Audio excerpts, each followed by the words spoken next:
உயர்நீதிமன்றத்தோட கட்டுப்பாட்டின் காரணமா 4 பெண்கள் மட்டும்தான், அதாவது பாரதி, ஜெனோவா, கீதா, வசந்தி அப்படின்னு சொல்லப்படுற 4 பெண்கள் மட்டும்தான் அந்த இடத்துல போராடுறாங்க.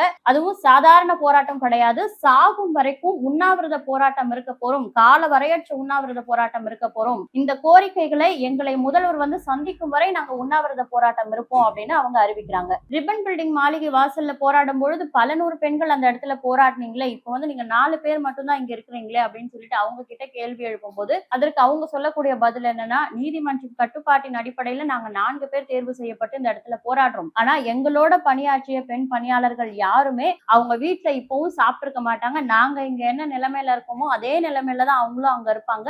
எங்களுக்காக அவங்களும் சாப்பிடாம இருப்பாங்க. எங்களுக்காக அப்படின்னு சொல்றதை தாண்டி வறுமையின் காரணமாவே அவங்க சாப்பிடாம இருப்பாங்க. ஏன்னா கடந்த 4 மாசமா எங்களுக்கு வேலை இல்லாம வீட்டு வாடகை கொடுக்காம நாங்க ரேஷன் அரிசி கஞ்சியை குடிச்சு எங்களுடைய வயிற்றை நிரப்பிட்டு இருக்கோம்.